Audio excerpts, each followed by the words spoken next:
महाराज, ये तो कोई राक्षस है। नंदी वैश्य बोले, इसे तो किसी जान प्रलोभन या भय से नहीं रोका जा सकता। ऐसी चेष्टा भी करते हैं तो ये निर्दयी जीवित न छोड़ेगा। सत्य कह रहे हैं आप, ये मूर्ख है। तो क्या करें? भगवान को यूं ही अपवित्र होने के लिए छोड़ दें? नहीं, इस समस्या का एक ही उपचार है। मूर्ति को यहां से ले चलो और अपने घर में स्थापित करो। दोनों ने यही निर्णय किया और घर लौट आए। नंदी वैश्य ने आधा दर्जन मजदूर लिए और बैलगाड़ी में बैठकर मंदिर जा पहुंचा। एक दुष्ट जगनली मंदिर को अपवित्र करता है, समझाने पर भी नहीं मानता, इसलिए मूर्ति को घर ले चलो। नंदी ने अपने मजदूरों से कहा। तत्काल मूर्ति को उखाड़ लिया गया और बैलगाड़ी में लादकर नगर में लाया गया। नंदी वैश्य ने पूर्ण विधि विधान से मूर्ति को वेदमंत्रोच्चार के साथ अपने घर में स्थापित किया। रात भर मूर्ति के समक्ष भजन कीर्तन होता रहा। ओपन बटन पत्रिका लोगो हेडर लोकसभा परिणाम डूजी नर्चिसी ओलंपिक डोसी नर स्टोर स्वास्थ्य धर्म ज्योतिष कृपोली वर्ली मोबाइल हॉटॉन वे बजास गंध भगवान शंकर के प्रियनंदी और महाकाल की कहानी दे रही बड़ी सीख निष्काम भक्ति में। बड़ी शक्ति है कि भक्ति करो तो धन संपदा समेत कुछ भी न मांगो, भगवान की कृपा होगी तो वे सब कुछ देंगे। कासगंज प्राचीन समय में काशी के समीप नगरी थी जो जंगलों से घिरी हुई थी। इसी नगरी में नंदी नाम के एक धनिक वैश्य रहते थे। वे धर्म कर्म में विश्वास करते थे और श्रद्धा भक्ति विभाव से भगवान का चिंतन करते थे। उनका नियम था कि वे जंगल के मंदिर में प्रतिदिन पूजा करने जाते थे, दान करते, गरीबों की सहायता करे। दिन की बात है, एक शिकारी उस मंदिर के समीप से गुजर रहा था। दोपहर की धूपन जला रही थी। मंदिर के प्रांगण में छायादार वृक्ष और स्वच्छ सरोवर देखकर वह वहीं ठहर गया। तभी उसकी दृष्टि भगवान की मूर्ति पर पड़ी तो एकटक वह उस दिव्य स्वरूप में खो गया। जाने कहाँ से उसके अंतर्मन में प्रेरणा हुई कि वह भगवान की पूजा करे। वह उठा और वहीं एक बिल्वपत्र पड़ा था, उठा लिया और अंदर पहुंचा। बिल्वपत्र को वहीं रखकर वह सरोवर में से अंजलि भर पानी लाया। पानी से स्नान कराकर उसने बिल्वपत्र चढ़ा दिया। फिर अपनी बुद्धि के अनुसार अपनी हथेली दांतों से काटकर रख चढ़ा दिया।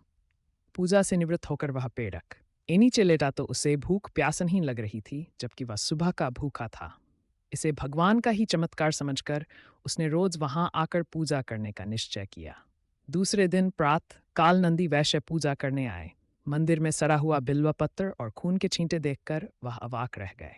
यह अमंगलकारी कार्य किसने किया? ऐसा भ्रष्ट विघ्न पहले तो कभी हुआ। अवश्य मेरी पूजा में कोई त्रुटि रह गई है। ऐसा सोचकर उन्होंने मंदिर को धो पोंछ कर स्वच्छ किया और अपनी पूजा की।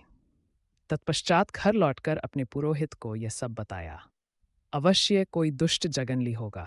कल मैं स्वयं चलूंगा और उसे डांटूंगा कि ऐसा अनर्थ करने से महादेव रुष्ट हो जाएंगे। पुरोहित ने कहा। अगले दिन दोनों पूजा सामग्री लेकर मंदिर पहुंचे। वहां कल जैसी ही स्थिति आज भी थी। नंदी वैश्य और पुरोहित ने मंदिर को फिर साफ किया और शिव के महामंत्र का जाप किया। वेदमंत्रों की धुन से आसपास का वातावरण गूंज उठा, परंतु दोनों की दृष्टि मंदिर आने वाले मार्ग पर लगी थी। शिकारी दोपहर के समय आ गया। शिकारी की भयंकर आकृति देखकर दोनों भयभीत हो गए। ऐसे खूंखार मानव से जो राक्षस सदृश्य लग रहा था, डर जाना स्वाभाविक था। दोनों ही भगवान रुद्र की विशाल मूर्ति के पीछे जा छिपे। उनकी आंखों के समक्ष ही उस जंगली ने उनकी पूजा नष्ट भ्रष्ट कर दी। अपनी पूजा शुरू की, जल से स्नान कराया और बिल्वपत्र चढ़ाकर अपनी घायल हथेली में पुंचाकू मारा तो रक्त के साथ मांस भी निकल पड़ा। दोनों चीजें पूर्ण भाव से प्रभु को अर्पित कर दी, फिर साष्टांग दंडवत करके चला गया। महाराज, यह तो कोई राक्षस है। नंदी वैश्य बोले, इसे तो किसी ज्ञान प्रलोभन या भय से नहीं रोका जा सकता। ऐसी चेष्टा भी करते हैं तो ये निर्दयी जीवित न छोड़ेगा। सत्य कह रहे हैं आप, ये मूर्ख है। तो क्या करें? भगवान को यूं ही अपवित्र होने के लिए छोड़ दें? नहीं, इस समस्या का एक ही उपचार है। मूर्ति को यहां से ले चलो और अपने घर में स्थापित करो। दोनों ने यही निर्णय किया और घर लौट आए। नंदी वैश्य ने आधा दर्जन मजदूर लिए और बैलगाड़ी में बैठकर मंदिर जा पहुंचा। एक दुष्ट जगनली मंदिर को अपवित्र करता है, समझाने पर भी नहीं मानता, इसलिए मूर्ति को घर ले चलो। नंदी ने अपने मजदूरों से कहा। तत्काल मूर्ति को उखाड़ लिया गया और बैलगाड़ी में लादकर नगर में लाया गया। नंदी वैश्य ने पूर्ण विधि विधान से मूर्ति को वेद मंत्रोच्चार के साथ अपने घर में स्थापित किया। रात भर मूर्ति के समक्ष भजन कीर्तन होता रहा। दूसरे दिन शिकारी अपने निर्धारित समय पर पूजा करने पहुंचा तो मूर्ति को वहां न देखकर सन्न रह गया। भगवान कहाँ गए? लगता है कि कहीं छुप गए।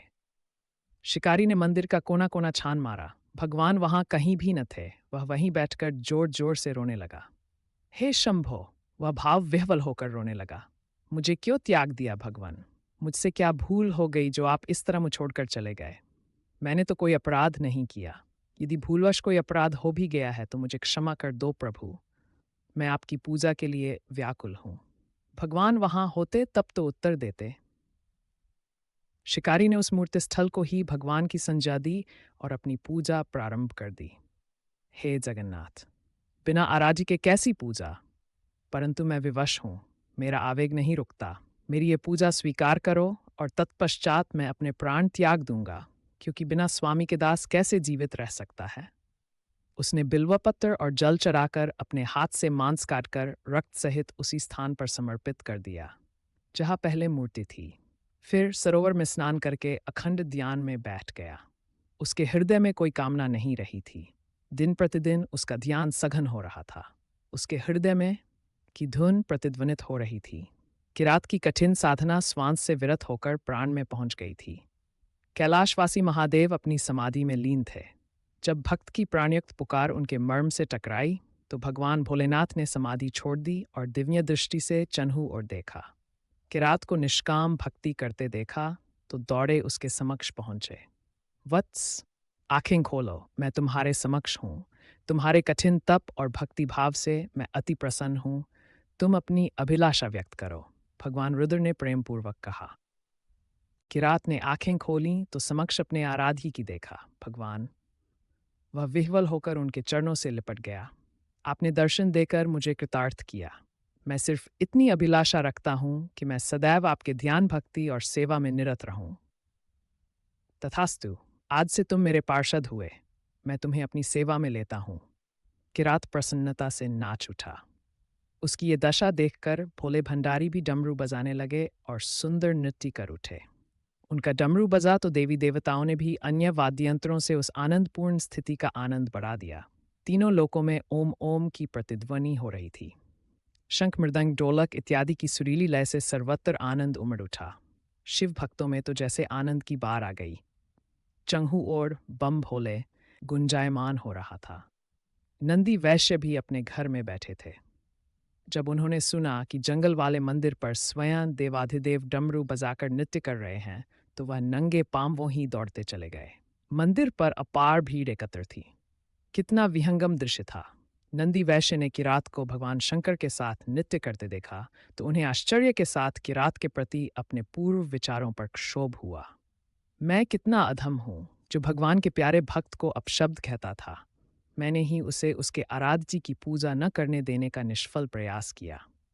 नंदी वैश्य दौड़कर किरात के चरणों से लिपट गए। हे महात्मन, मेरा अपराध क्षमा करो। मैंने ही भगवान की मूर्ति ले जाने का अपराध किया। मैं अधम हूं, मुझे क्षमा करो। उठो मेरे प्रेरक, किरात ने नंदी को उठाया। तुम्हारी ही कृपा से तो मुझ जैसे अबुद्धि को भगवान के साक्षात दर्शन हुए। मैं तुम्हारा ऋणी हूं। तुम महान हो भक्त। तुम्हारी भक्ति श्रेष्ठ है। अब तुम ही मेरा उद्धार कर सकते हो। मैं तुम्हारी शरण में हूं। किरात ने उन्हें भोलेनाथ के समक्ष प्रस्तुत किया। हे महाकाल! भोलेनाथ ने कहा, यह कौन है? मैं इसे नहीं पहचानता। नाथ, ये आपके परम भक्त हैं। प्रतिदिन आपकी पूजा करते हैं। मुझे स्मरण नहीं। मुझे तो केवल तुम ही याद हो। तुम ही मेरे प्रेमी हो। मैं तो उनका मित्र हूं जो निष्काम हृदय से मेरा सुमिरन करते हैं। हे जगत पिता, मैं आपका भक्त हूं और आप मेरे गुरु हैं, मित्र हैं। आपने मुझे स्वीकार किया, इन्हें भी स्वीकार कीजिए। भक्त की इच्छा भगवान पूर्ण न करे। भक्त किरात ने नंदी को स्वीकार किया तो भगवान जगन्नाथ कैसे अस्वीकार करते? तथास्तु, महादेव ने कहा। नंदी वैश्य प्रसन्नता से प्रभु के चरणों में गिर गए। यही किरात और नंदी वैश्य भगवान के गण नंदी और महाकाल के नाम से प्रसिद्ध हुए। सीख निष्काम भक्ति में बड़ी शक्ति है। भगवान की भक्ति करो तो धन संपदा समेत कुछ भी न मांगो। भगवान की कृपा होगी तो वे सब कुछ देंगे।